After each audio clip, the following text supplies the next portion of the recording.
Good afternoon, everyone. I hope that you and everyone in your world are doing well. I'm Dave McGowan, president of the DuPage Foundation. It's a pleasure to welcome you to our webinar, Answering the Call, a Coordinated Response to the COVID-19 Crisis. And a crisis it is. And I know so many of our not-for-profit partners are on the call today. And I had a conversation with one of you a week or two ago, and here's what was said. Dave, I float between strategic and tactical, and rational and emotional almost on a daily basis. And I just want to say, we understand this is a challenging time for you, and we're doing everything we can to support you. This afternoon, we're pleased to have several community partners joining us, along with representatives from our foundation's leadership. They include the chair of the DuPage County Board, Dan Cronin, Karen Ayala, executive director of the DuPage County Health Department, Mary Keating, director of community services for DuPage County, Foundation trustee Megan Shebick, chair of our grant committee, Barb Stepaniak, our vice president for programs, and Mike Citrick, our vice president for advancement. These folks will talk through some of the latest statistics, trends, and actions being taken on behalf of our county. They'll discuss how the crisis has affected our most vulnerable residents and the not-for-profits serving them. Share some detail about how the foundation is working to address the crisis, and close by offering ways that you can help. During the course of the webinar, we invite you to submit questions through the Q&A feature available on your screens. We'll do our best to get to as many questions as possible in that last segment of our program. Before we jump in with our panelists, I want to give those of you who are new to the DuPage Foundation a bit of an overview about who we are and how we help. The foundation is a permanent charitable endowment to benefit the residents of DuPage County. We've been serving our community for nearly 35 years, and we are DuPage County's philanthropic leader, committed to helping our residents do a world of good right here in their own backyard. We have more than $95 million in assets and have granted more than $45 million since our inception, most of that in the last several years. We're committed to inspiring philanthropy throughout DuPage County, and we're here to help people realize their passions for giving.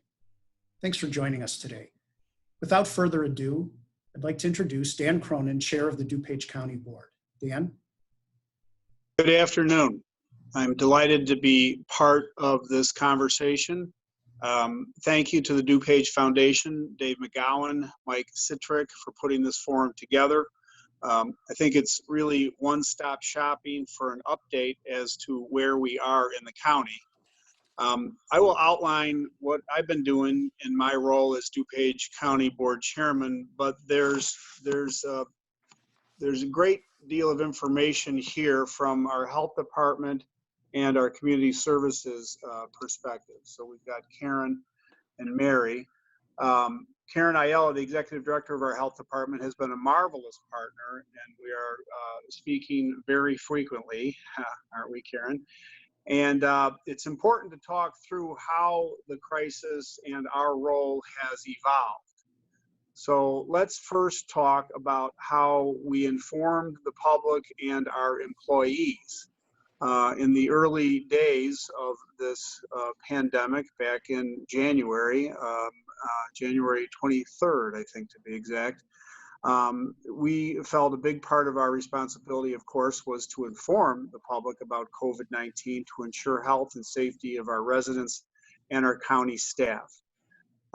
If there's any one important responsibility I have found from day one through the present, it's about informing people. It's about communicating. Back then, at that time, providing public directives, information, messaging, emails, newsletters, media interviews. Of course, all of us have been engaged in that conduct. We had to really retool county government from at work to work at home for 2,000 plus employees. Ensured those who could work from home had the tools to do so, and department by department examining how those did need to come to work would do so safely. The care center protocol, everything that we've gone through and what we continue to do for that fragile population at the care center, the jail, the courthouse, transportation, public works.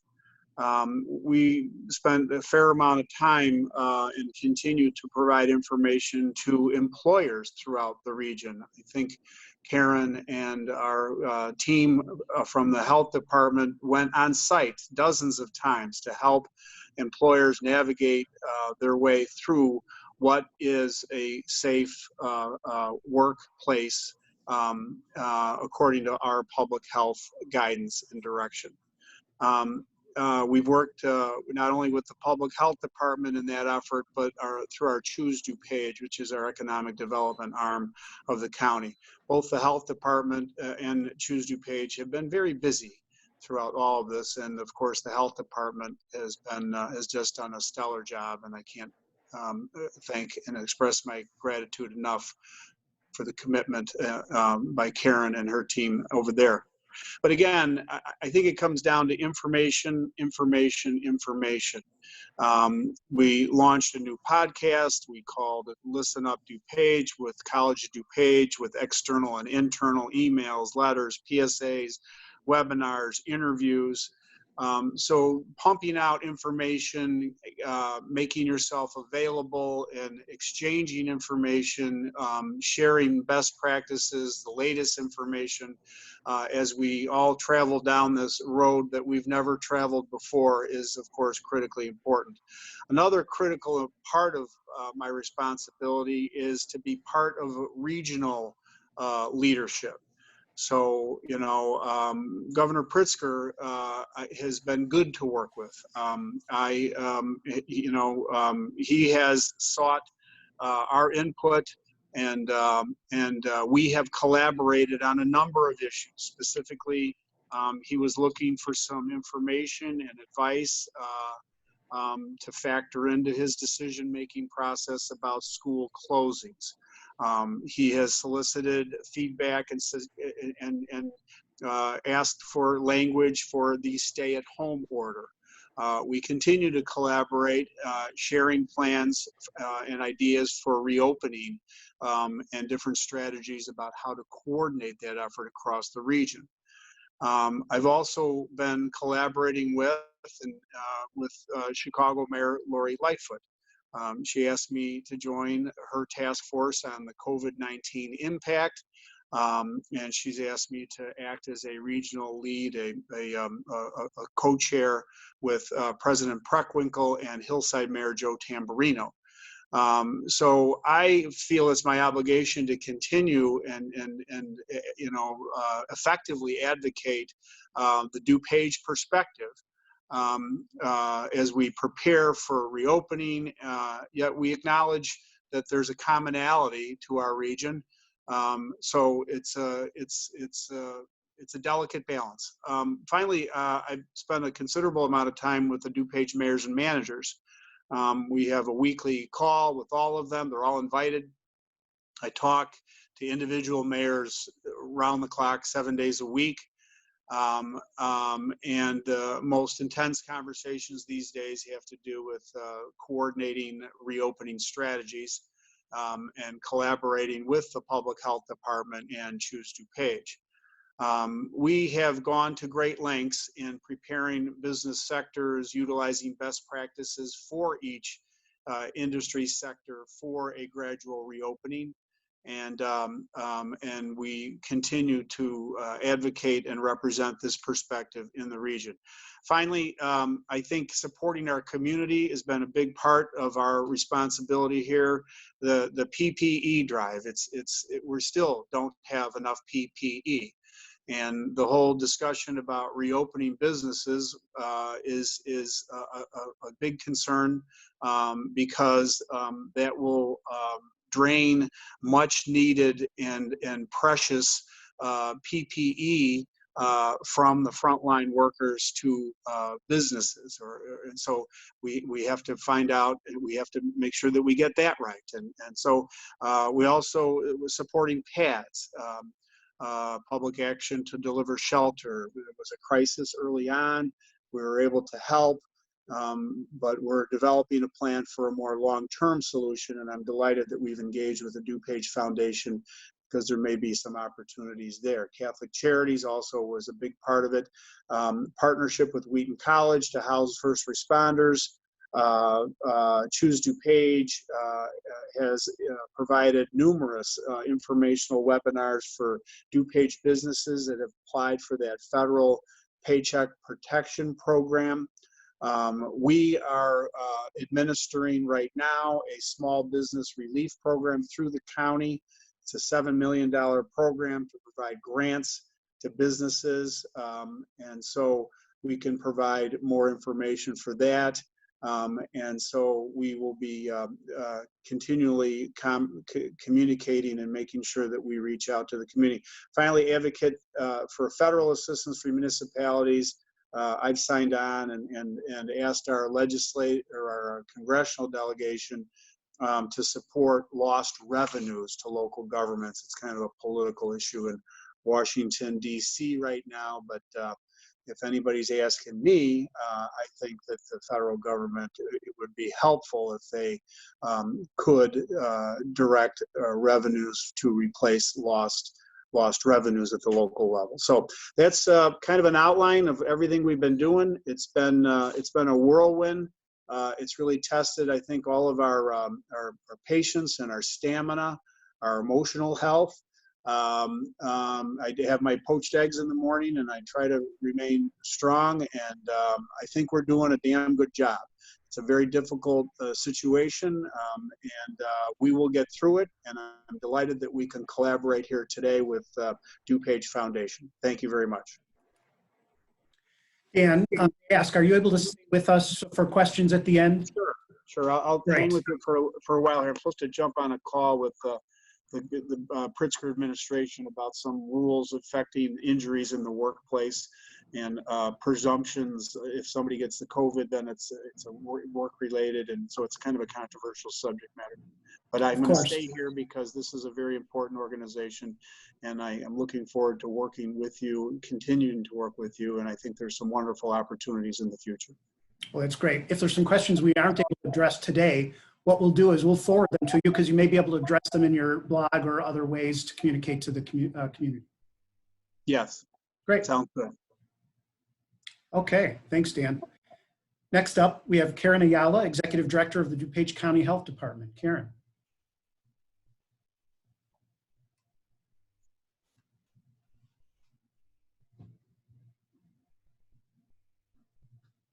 Hear me? Gotcha. Great. Well, thank you, and good afternoon. I appreciate this opportunity to provide an update. If I could have my slides up, we'll launch right in. So the next slide actually provides an overview of my comments that I'll go through very, very quickly. These 6 areas represent the different buckets that we've been involved with since the beginning, since the 3rd week of January. Those include disease monitoring, again, that communication that the chairman indicated that is so vitally important. We are partnering with the county on PPE distribution, also providing information, resources, and support for housing. A lot of guidance in these uncharted times for local partners. And then finally, what we're doing with our own internal operations. Next slide. So you'll see these are slightly dated slides. They are actually from last Thursday. So let me bring you up to speed. The state of Illinois now has 96,485 cases and are unfortunately announced 4,234 deaths. In DuPage County, we are up over 6,000. We're at 6,033 cases and a total of 302 deaths that have occurred to residents of DuPage County. Next slide. You'll see that, you'll see first that this dashboard is not a current screen grab, but you will also see that there are many, many opportunities for you and residents, community members, people you serve to access data that is up to date. This dashboard slide is updated on a daily basis, usually around 4 o'clock in the afternoon. It provides not only the number of cases, but the geographic distribution, the breakdown by sex, the number of cases per day by community, and then also provides information on deaths. In addition, we have on our website information about long-term care facilities, positivity, and some of the other metrics that now, as the chairman indicated, are becoming so very important as we look at reopening our communities. Next slide. When we talk about disease surveillance and hear about case investigation and contact investigations, it's really important to know that traditionally the health department has assumed that role, and that our annual workload around those issues has been between 3,500 and 4,000 cases per year. Again, for DuPage County, as a reminder, our first case was identified on March 18th. And since that time, we have accumulated 6,032 additional cases. Therefore, we have seen our need for FTE resources from the usual 5 or 6 who are engaged in case investigation and contact tracing. We have increased using the training and availability of our internal staff, and now we're up close to 50. We are looking at, and the goal, it's as indicated on this slide, says anywhere between 200 and 1,000 additional FTEs to assist us with this contact tracing and case investigation work. That's based on the different models that have been espoused since this outbreak began.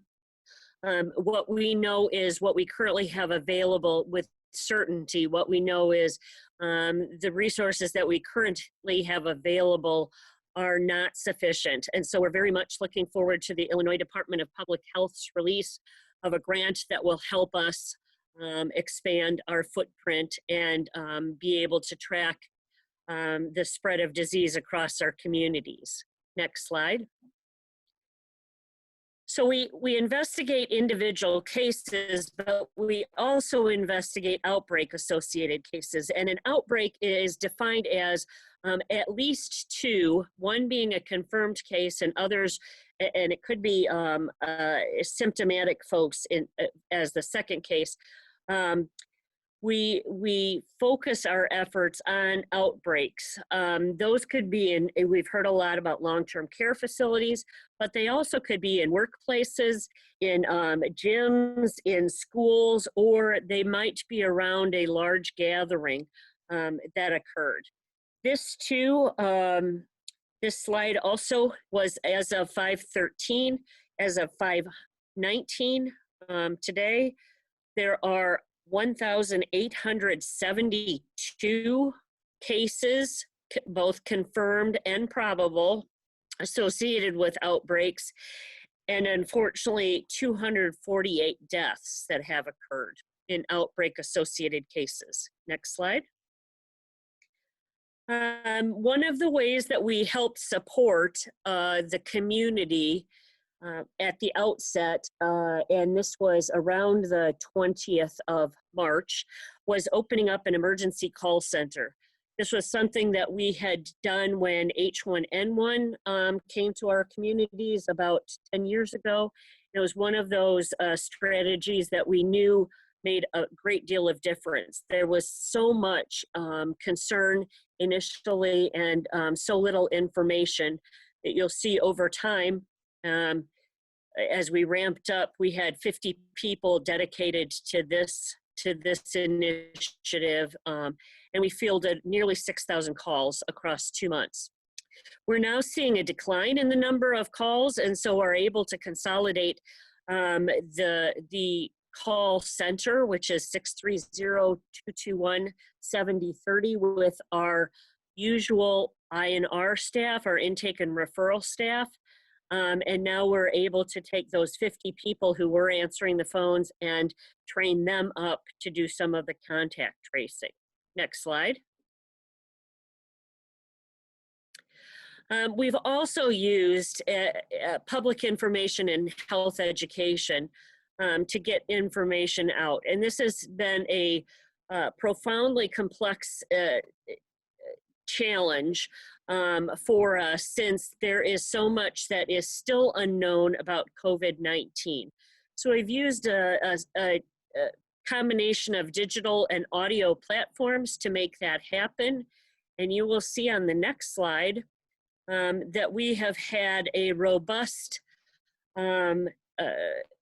response to the information that we're putting out, whether that be we knew that people were staying home and watching a lot of Netflix and other kinds of digital streaming services, so we placed ads in those areas. There's mobile ad messengers, we have website ads, Facebook, Spotify, as well as others. So we have been successful in creating quite a footprint with our health education efforts. Next slide. You'll also see, and we've started recently to really refocus folks and our populations on what are elements of the public health response that they may not be aware of, kind of our good news stories. And so certainly this call center was one of them that was published recently. Next slide. As the chairman indicated, we have been working with the Office of Homeland Security and Emergency Management to distribute personal protective equipment, or PPE, across priority areas. And so you will see that there has been a very large push to get these extraordinarily important and valuable resources into the hands of people who need them most. Next slide. We also have been working with OSEM to make sure that individuals who need to isolate or be quarantined because of their symptoms or their diagnosis with COVID have availability. So we have been monitoring individuals when they are placed in apartment units after being tested to make sure that their symptoms don't increase, and that they can avail themselves of the necessary health care that may be warranted. Next slide. We have had a regular and routine every week of talking with long-term care centers and hospitals, schools, and the Regional Office of Education. We have weekly calls with police. We have weekly calls with fires and EMS. We have weekly calls with our mayors and managers. And as Chairman Cronin indicated, we have been working very closely with our local businesses in order to get them ready to reopen safely. I would like to point out that the support and the partnership with the county board chairman and the county board has been phenomenal, and it's one of those things that sets DuPage County apart. Next slide. Finally, not only have we been involved in the COVID response, but we also recognize that we have critical services to provide to individuals. So our behavioral health services have continued to provide crisis services. Our residential services, again, we have 200 beds of individuals with significant mental health concerns in the community. Our outpatient behavioral health services, making sure that people have access to their clinical care as well as their psychiatric services. We've continued to take applications over the phone for Medicaid and other applications. Importantly, we see the increase, unfortunately, of opioid deaths, and so we have continued to provide an Narcan program, as well as other programs that you see listed on the right side. Next slide.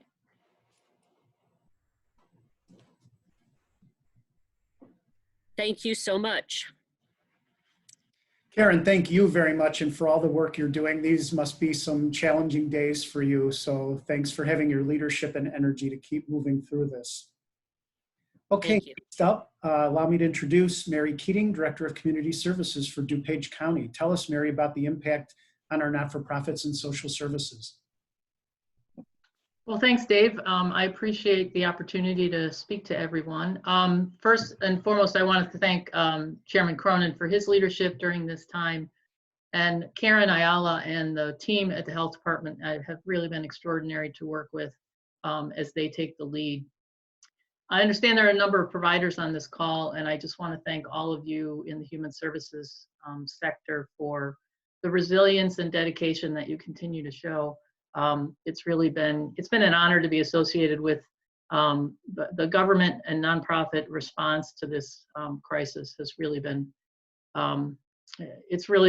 inspiring. So the nonprofit community, there's really not a single aspect of what they do that has not been impacted in some way by this crisis.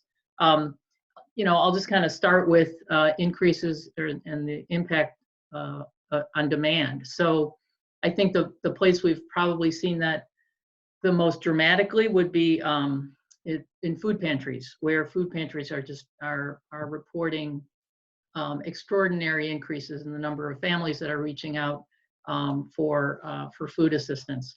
We're getting more and more calls for rental assistance and mortgage assistance, and that in spite of the fact that we currently have a moratorium on evictions. And so folks know that they will have to pay that rent, and so they're reaching out looking for opportunities for rent assistance. Domestic violence calls we hear are on the rise throughout the country, and DuPage County is no exception. The impact of the shelter-in-place and isolation, the impact on mental health, I think particularly in the senior community, it's been difficult to see. And the folks who are out there who are reaching out to our information and referral folks, their needs are just increasingly complex because things just sort of pile up one on top of another. In terms of changes in operations for the nonprofits, they're like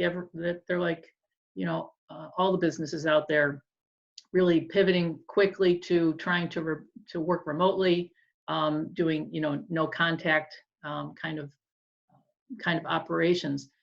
I think what makes it increasingly challenging, or more challenging for the nonprofit community, is that the human services sector is, it's human service. It's very much of a face-to-face personal contact delivery model. And so trying to modify the operations of a nonprofit organization that's really used to really connecting on a personal level with their clients, I think it's exceptionally challenging. I think we see that, I think particularly when we talk about the senior population. The shelter in place for seniors is extremely challenging from a technology aspect, because the ability to connect to seniors who may not have access to technology can be difficult. Sometimes there's language barriers, there's just general communication barriers that make telephone contact really not an ideal way to serve seniors. Another type of organization that has really had to change their operations is food pantries, again, where most had a sort of a grocery store kind of a setup where clients would come in and they could choose whatever kind of foods they wanted to select. Now, food pantries have had to switch to kind of that no contact model, where they're taking sort of the old school model of putting basic staples in a box or in a bag and just bringing them out to cars. While nonprofits are trying to respond to this increase in demand, they've also found that their resources are being reduced. Spring is a big fundraising time for many in the nonprofit community. So a lot of those spring fundraisers were either canceled altogether, or many were turned virtual, typically not raising as much as they would have given a 5K race or a big special event.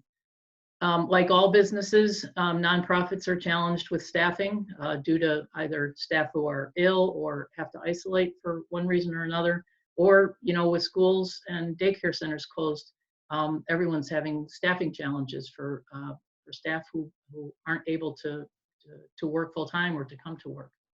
And then particularly in the nonprofit sector, where you see that reduction is in the reduction in the number of regular volunteers, folks who are typically retired and are coming to a nonprofit on a weekly basis, sometimes a daily basis.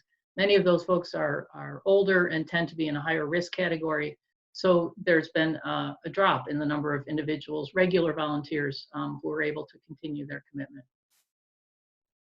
Anticipating future needs for the nonprofit community has started to raise some big questions about how will services continue to be delivered. Will we continue with a virtual model? Will there have to be some sort of modified contact model going forward for human services? What will the demand be like? I don't think anybody's really certain about what the length and depth of the economic crisis that we're also in addition to the public health crisis. So how long it will take to ramp up recovery, and then will volunteers return? When will we have staff that will be able to really commit back to full time? When will schools open? When will daycare centers open? All those big questions are weighing heavily on the nonprofit sector as we look towards the future.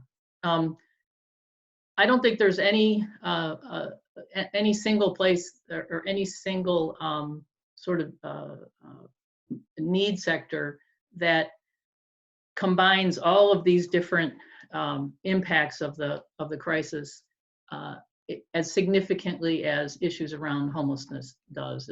The issues around homelessness are sort of a perfect storm of all of these impacts. You've got the emergency shelter providers. We're doing a congregate style housing for emergency shelters. All of those folks were moved out to hotels in mid-March for the safety of the clients as well as the safety of the staff and volunteers who are working with them. So completely changing the business model or the service delivery model for homeless services, for emergency shelter, that created a tremendous expense for those providers. As the chairman said, the county has been able to provide some assistance to those agencies, but those unanticipated expenses had a tremendous impact on those three emergency shelter providers in the county, as well as having to figure out how to deliver food, how to continue to provide case management, how to do wellness checks, all those things, sort of brand new service designs. And now those homeless service providers, those emergency shelter providers are trying to figure out what's next. How do we transition people out of hotels? What kind of service model do we go back into? How can we continue to ensure the safety of our staff, our clients, and the volunteers in homeless services? So I guess the good news, there is a little good news. The good news is that there are some resources that have come to the county through the Federal CARES Act. Those resources can be used and will be used for a number of things. We have been able to provide some assistance to the nonprofits for hotel stays for the homeless shelters.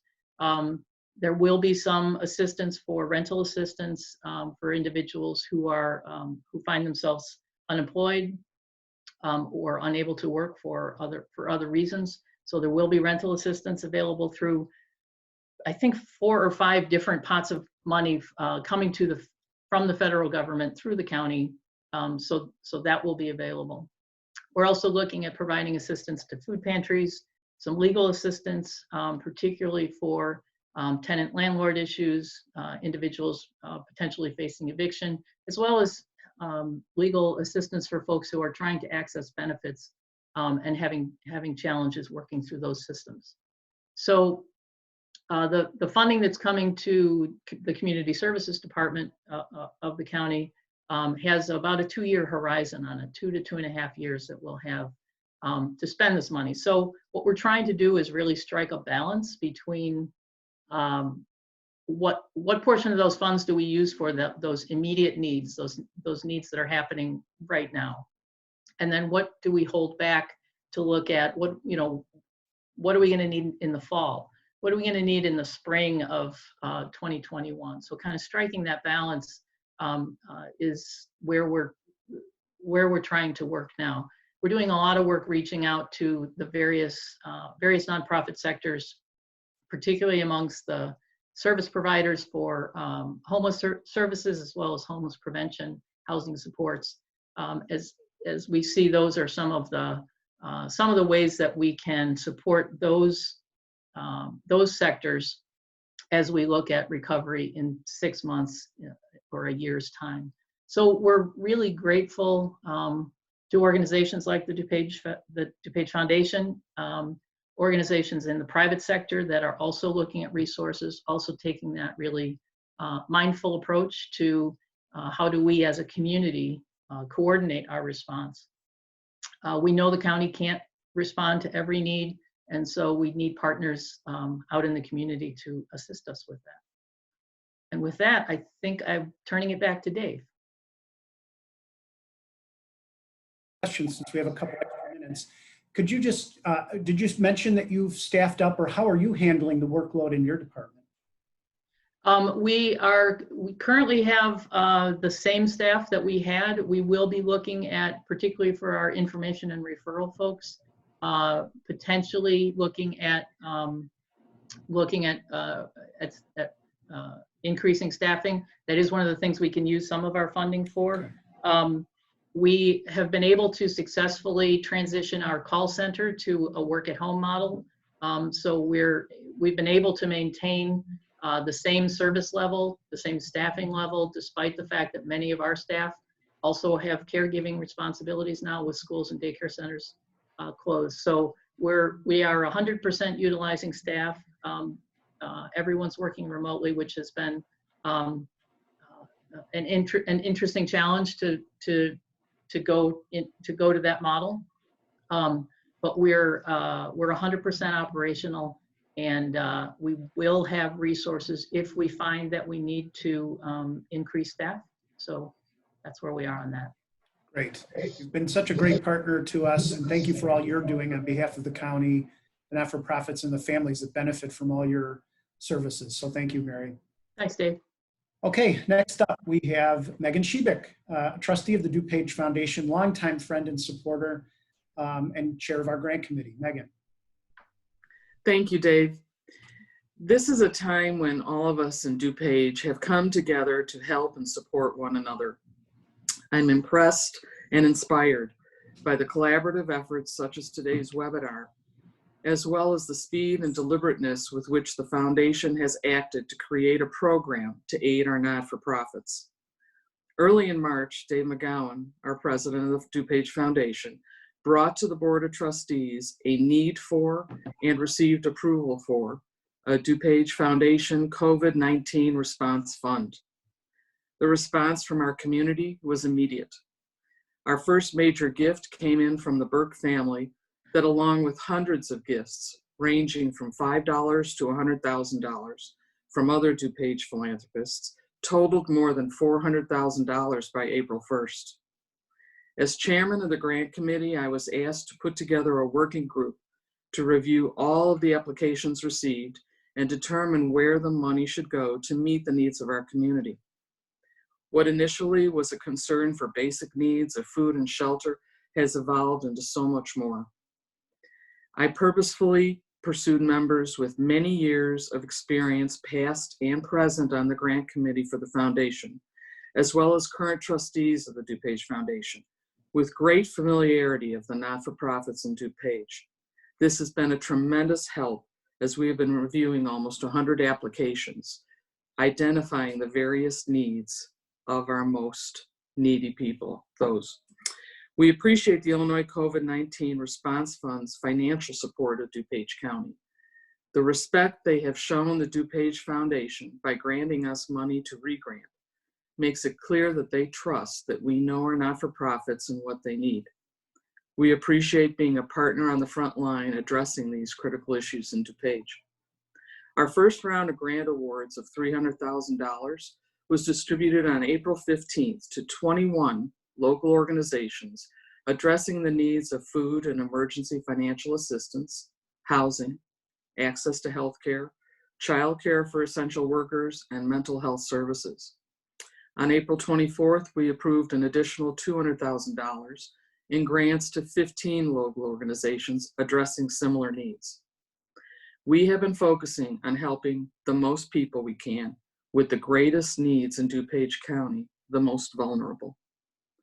We're currently reviewing updates from all of our applicants, and we'll be regranting at least $400,000 in the near future. We requested updates because we realize things are evolving. What they needed in March is not what they needed in April, has not been what they've needed in May, and will not be what they need in the future. We cannot provide the assistance needed in our county without the help of our community. Funding will continue to be awarded on a rolling basis, allowing us to adapt to these changing needs throughout the coming months. We appreciate everything, every one on this panel, and all that they bring to help our people. Thank you.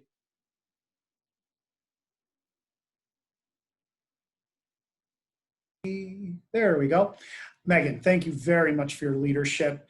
The inside track is that this has been incredibly difficult work to do really quickly, but that it's been some of the most satisfying work you've done. Absolutely true. Great. Thanks for your leadership.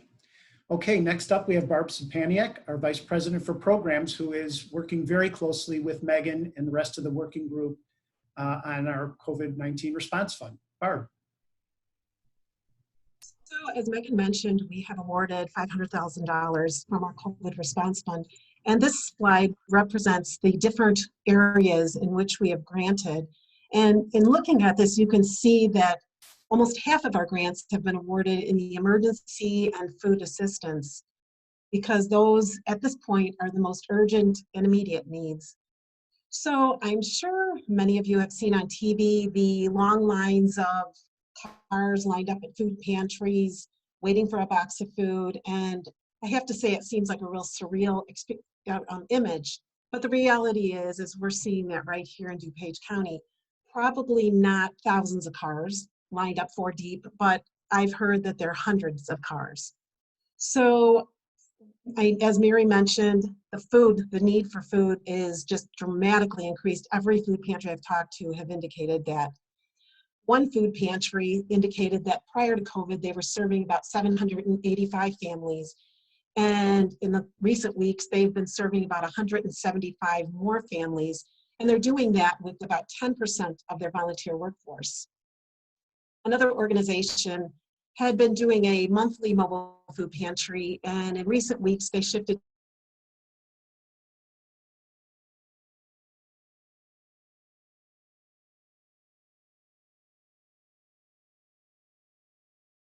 hopefully, am I back on? So, okay, I just dropped out, but so they shifted to this weekly mobile food pantry, and what they saw was the first week, there were about 80 cars lined up to pick up food, and then a couple weeks, only 2 weeks later, they saw 120 cars lined up. And what that really illustrates is the desperate need for people wanting those food resources. And the interesting thing is, in the beginning, they saw such an increase that they did not expect, that some of the families would get up to the front of the line and there was no food left. Obviously, the organization has figured that out, but they just did not realize they would have such an emergency need so quickly. This really illustrates the desperate need of families. Unfortunately, our young children are,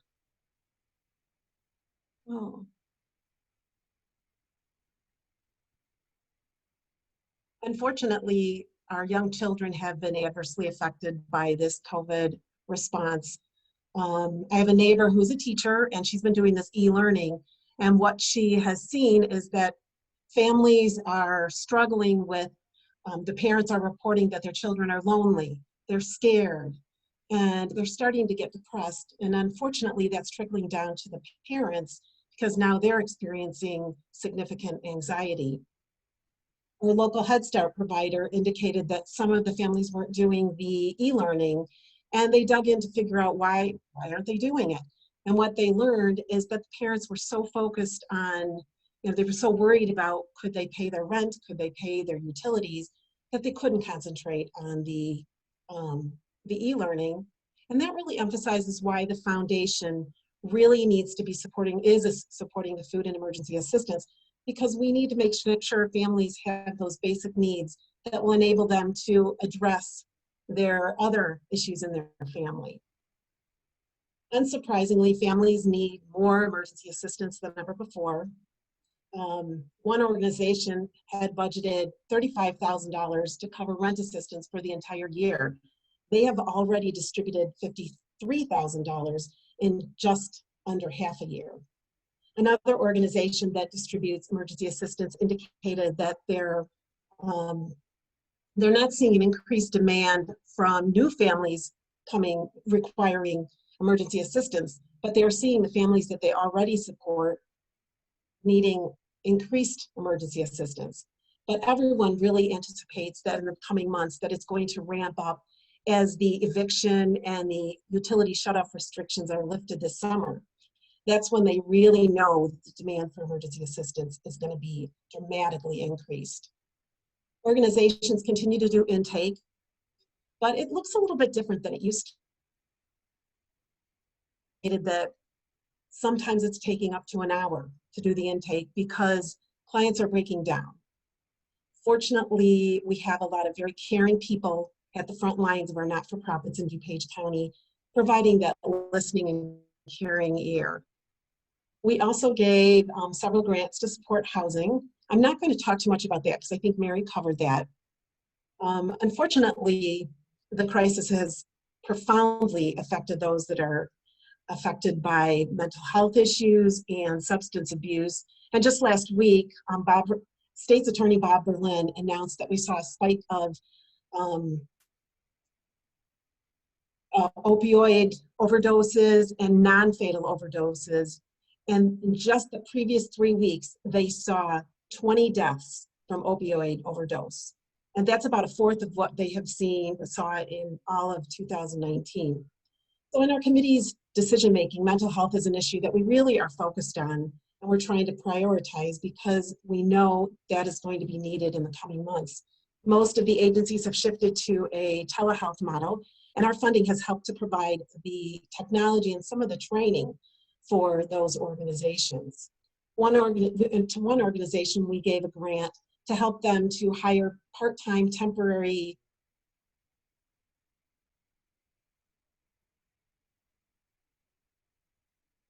one of the counseling for families, because the families have really experienced the disruption in their household.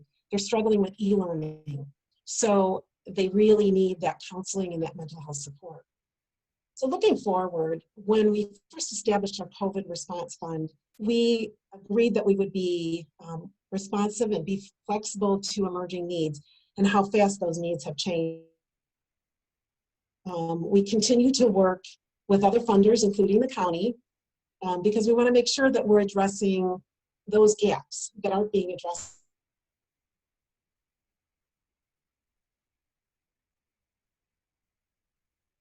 Is being covered by the county, some of the grants that they've received, so we're not going to be covering that as much.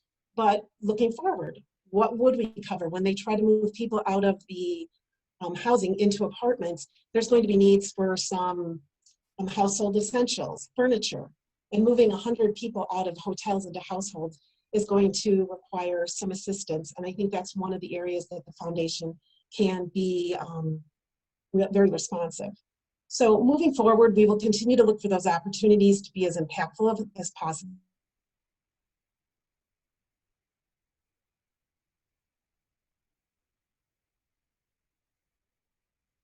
To lift the lives of so many people that are really hurting in DuPage County. So thank you.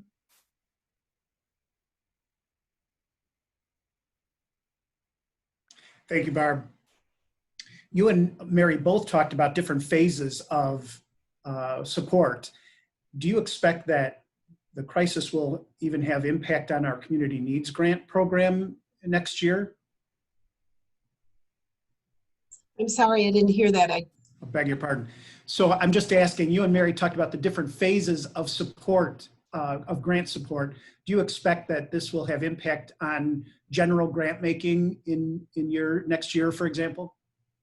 I think it's definitely going to be a filter. It's something that we're going to be looking at. Are the organizations able to deliver the programs that they normally are doing? It won't affect it. We will continue to do our community need grant program just like we've always done it. That's not going to go away. But we will be responsive, and we know that there's going to be needs related to COVID that we have to be addressing. Great, thank you. And before we introduce Mike, I just want to say a shout out to Kate Balsowitz, our development officer, who has been behind the scenes here planning this webinar and executing it today. So thank you, Kate. Okay, last but not least, ways to help Mike Citrick, our VP for Advancement. Take it away, Mike. Thanks, Dave. Just getting the screen set here. All right.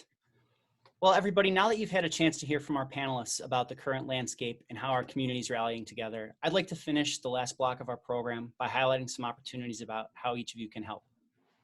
The response to this crisis from our community has been nothing short of incredible. And I want to begin by thanking every single one of you on this program today who's answered the call of this emergency, either through your professional work, your service, or your financial support. Your efforts matter and are really making a difference for our community.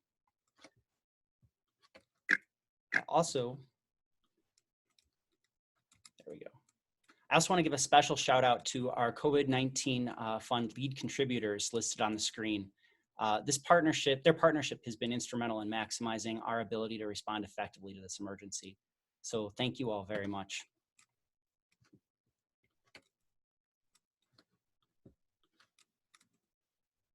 So for those of you who have the ability to help, but perhaps haven't jumped into the water yet, I want to share a few ideas about how you can roll up your sleeves to join the response. From helping promote philanthropy here at a local level, to directly supporting and volunteering for your favorite charities, or giving as part of a coordinated effort like through our response fund, we all have the ability to make an impact. The bulk of my time today is going to be focused on giving strategies. I'm sorry, the slides are freezing. There we go. The bulk of my time today is going to be focused largely on giving strategies, but I would be remiss if I didn't briefly touch on volunteering. If you'd like to give of your time, don't be afraid to contact your favorite charities and ask what they need. Reach out to your places of worship, your local food pantry, hospital, or social service agency. Many of these groups have projects that you can assist with either from home or opportunities that don't require close contact with people. If you're in search of an opportunity or an organization to help, you can visit givingdupage.org. Giving DuPage is one of our partners and is our county's clearinghouse for volunteer opportunities. And they have a database chock full of ways to help, both for individuals and for groups. So now I just want to move on to giving. Okay. And I realize this is a more sensitive subject as many of us are in very different situations. Some have been laid off or had their businesses close. Others have likely seen their savings and portfolios take a hit. And still others may be working overtime to keep employees and loved ones afloat as we all weather this crisis together. But still there are others who are fortunate with the ability and desire to lend a hand. And for those of you, I want to highlight some strategies. First and foremost, just please keep giving to your favorite charities.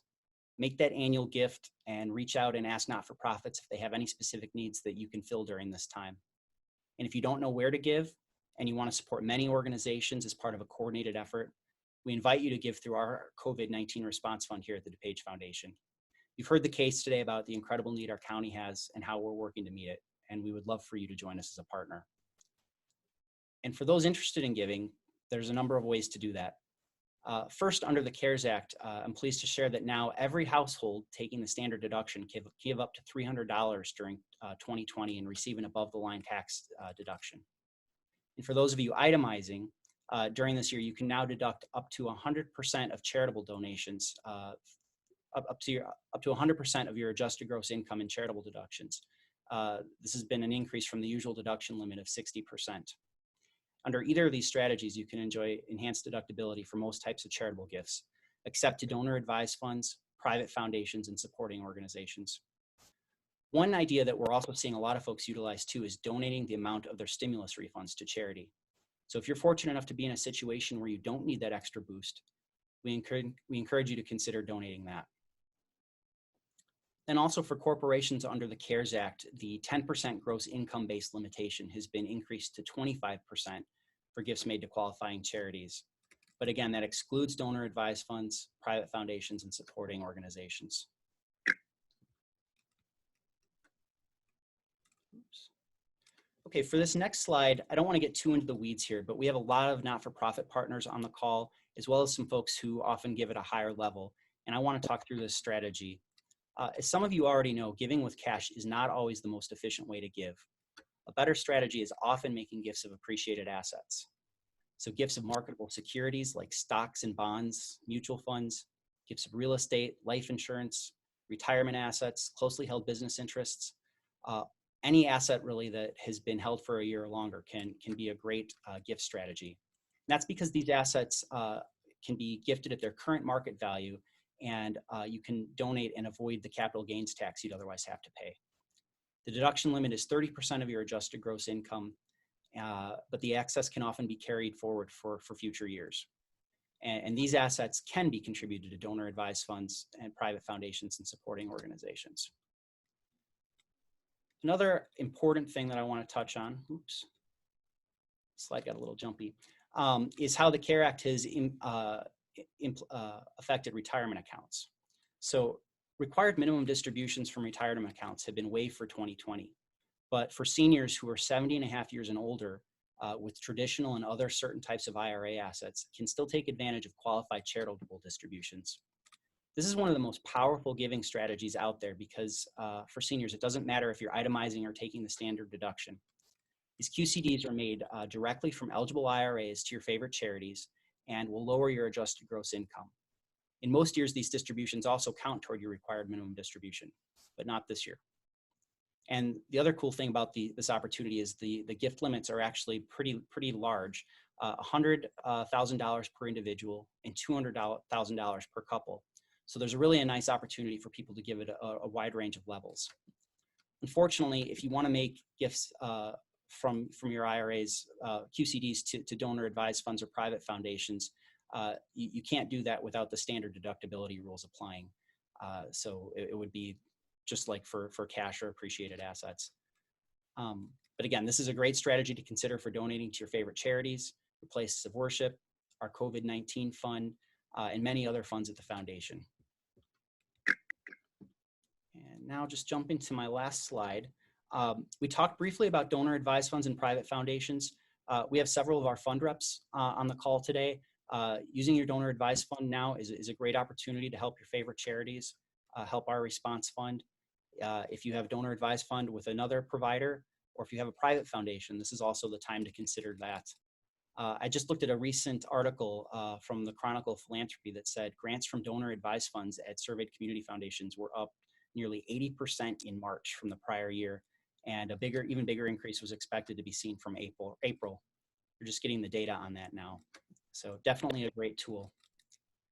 And the last piece I want to touch on is, this is a question that we get asked a lot at the Community Foundation. Can you make tax-deductible charitable gifts to pre-selected individuals, such as family members, friends, and loved ones? The answer to that is no.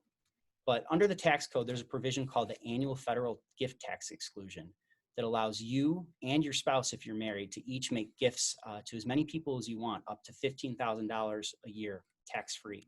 So this is a great strategy to consider if there's somebody close to you that you're looking to help in need. So we wanted to highlight that. All right, that covers what I wanted to talk about today. We are now going to jump to the Q&A section of our program. We're going to open this up for all of our panelists, and I see a number of questions that have come in the queue. So if we can turn on our panelists back, Kate, I will field some questions here. Is the chairman still on too? He is not, Mike. Okay, that just helps. Let's get to some of our questions then. Mary, this question is for you. Are there thoughts on the extent of impact, what the extent of impact will be across the county once eviction and utility shutoffs resume? Well, we don't necessarily have numbers on what the impact will be, but certainly we anticipate an increase in calls for rental assistance as well as utility assistance. We did just get an update from the state that the LIHEAP season will begin early this year. Back a couple of months ago, we did have conversations with the judge who actually sits in the presiding judge over eviction court, and he had expressed interest in trying to figure out how to work better with tenants and landlords. So I'm hopeful that we'll have opportunities to try and strike a balance. Obviously, landlords have to pay their mortgage too. So we'll be working to direct as many federal resources as we can to rental assistance programs, because we absolutely anticipate that to be one of, if not the biggest need that we get a call for. Thanks. Karen, this question is for you. I had one that came in. It's regarding testing stations in DuPage. Are we utilizing places like Walgreens or any of the local pharmacies? So far, the testing in DuPage County has primarily been hospital and medical provider based, and has been focused on individuals who are symptomatic or are first responders. Most recently, the Aurora Outlet Mall, the Premium Outlet Mall, opened just west of DuPage County, and that is casting a wider net. But more accessibility to testing is something that we are very interested in. Both the chairman is supporting, as well as the health department, to bring to DuPage County.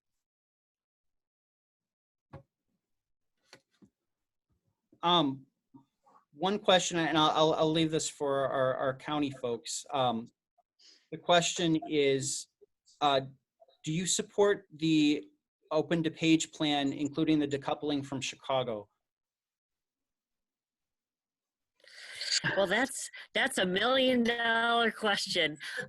We certainly at the health department have been working with our village mayors and managers to develop plans that would support the local needs. Ultimately, and quite frankly, it is the governor's broad authority that will indicate the direction in which we go. So we have absolutely our stamp of approval on the Open DuPage plans that are being submitted.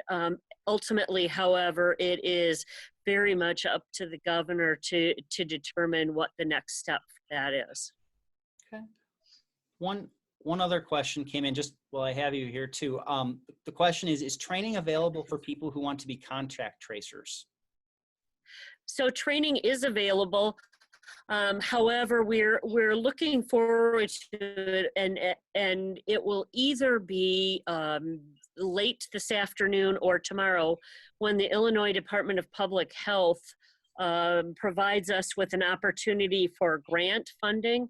The timeline to increase the number of contact tracers and case investigators is scheduled to begin as of June 1st. So if anybody's interested in doing that kind of work, I would encourage you to send an email to volunteer@dupagehealth.org, and we will and indicate that your interest is around contact tracing, and we will put you on the list of individuals. We are hoping, and our initial assessment indicates that we would need around 300 additional people to work with us. So we are very much interested in individuals who have a specific interest in this area, and then we can provide the training. Karen, do you have some early wins with your contact tracing? Some things, a story that you could tell about something that you contained? So I think that probably the biggest area of wins is one that, again, you have to dig pretty deep in the situations that we're being faced with early on in this pandemic. But certainly what we have found is that particularly with our essential businesses, we've been working with manufacturing, we've been working with long-term care facilities and others. There is a great desire and investment from all parties, from employees, from employers, from residents, from staff, from families, to really make sure that we bring the necessary resources and the best science to addressing the situation in DuPage County. So I'll have to give it a little more thought to come up with a more specific example. But certainly we have had very few I would categorize as bad actors when we do intervene with businesses and individuals. And that's something we very much appreciate. I had another question about pads this summer. Will the pad shelters be open, and will they have access to housing and hotels? Mary, do you have? Yeah, PADS is continuing to work on their interim housing model. I would suggest that anyone who encounters someone who's in need of housing, give a call to the county's information and referral staff. That's 630-407-6500. I did notice a couple of other questions in the chat about families with mixed status families or families with various immigration status and whether they would be eligible for rental assistance.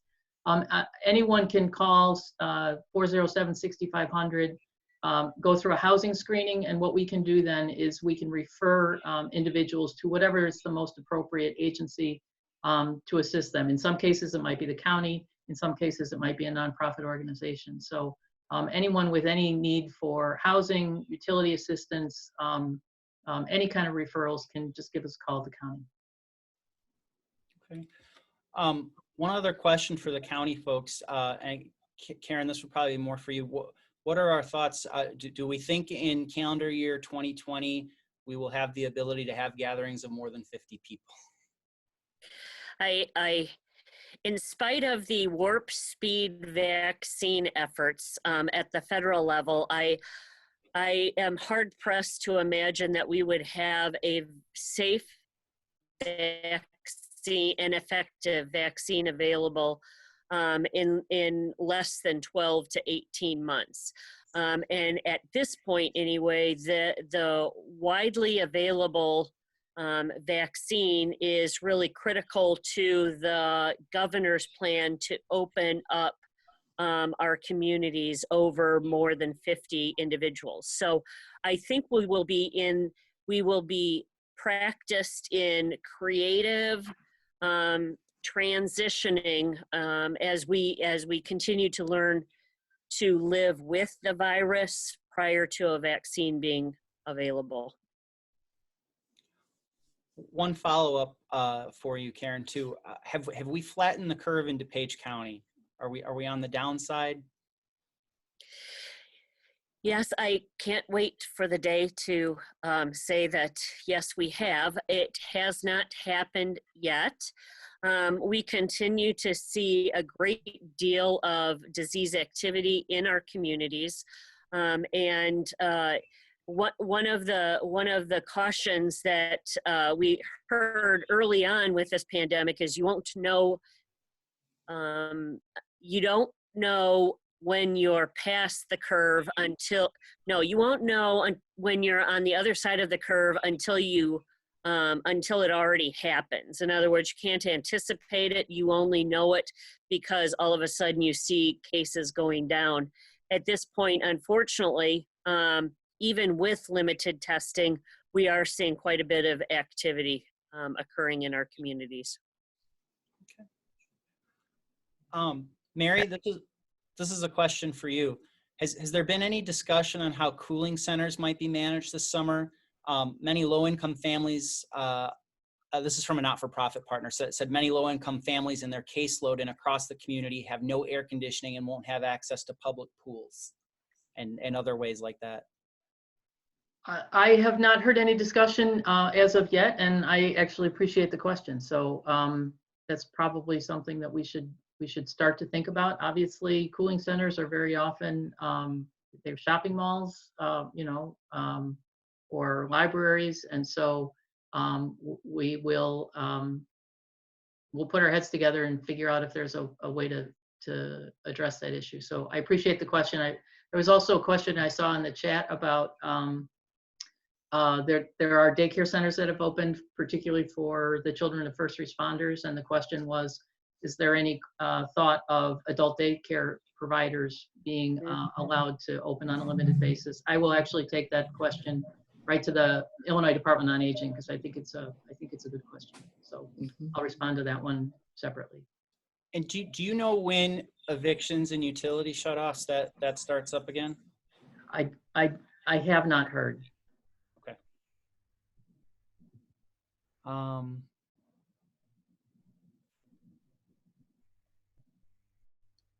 Karen, and this is speculation a little bit, but is there a consensus about whether we believe that Governor Pritzker will stick to the 50-person capacity until a vaccine is brought about, given that other states aren't?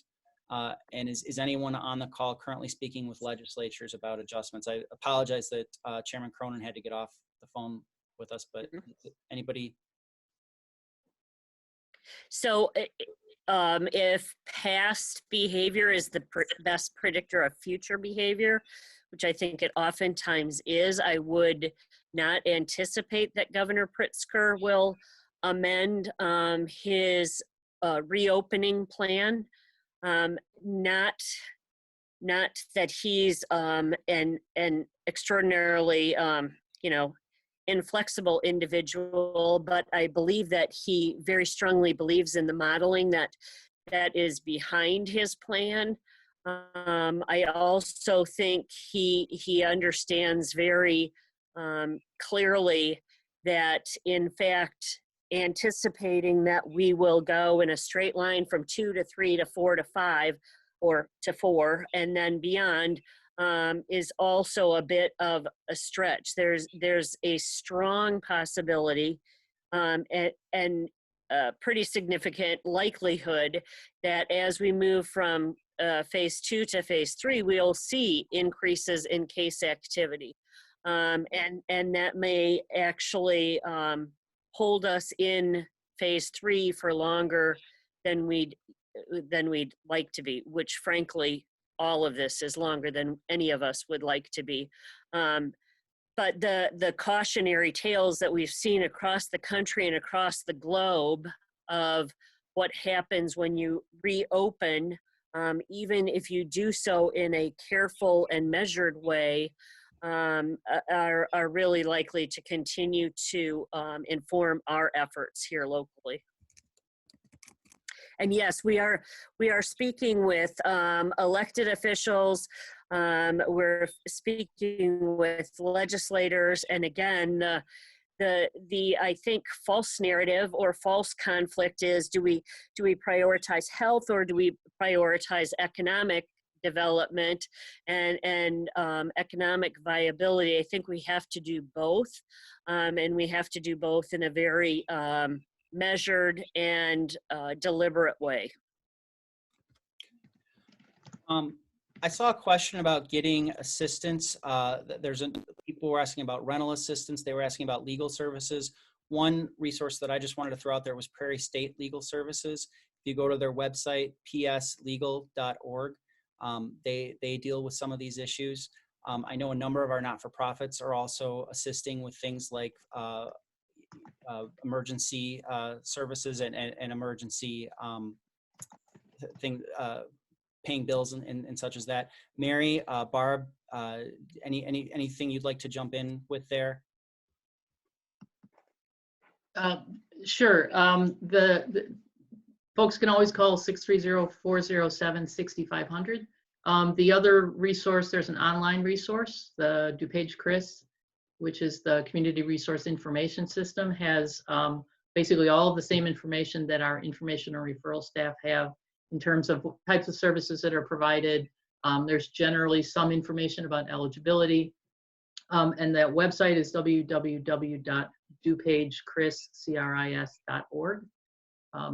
That's, I think, if in terms of online resources, that's probably your best bet. Our information and referral folks, I'll plug them again.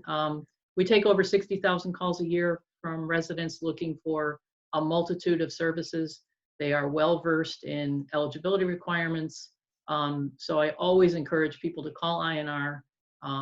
They're the folks who they know the resources out there backwards and forwards. Thanks, Mary. Well, we are at the 2:15 mark and want to be respectful of people's time. So we are going to wrap up for now, but I want to just offer our sincere thanks once again to all of our panelists for taking time out of their schedules today to share their knowledge and insights with us. I want to thank all of you for participating. We really appreciate everything that you're doing for the community. And if you have questions, please feel free to reach out to us at the foundation, at the health department, any of our panelists. We will be making a recording of this webinar available today, as well as the slides, and sending that out to panelists. And we'll do our best to field questions that were not answered out to our respective participants. So thank you again, and please keep healthy and enjoy your week. Thank you. Thank you. Bye, thank you.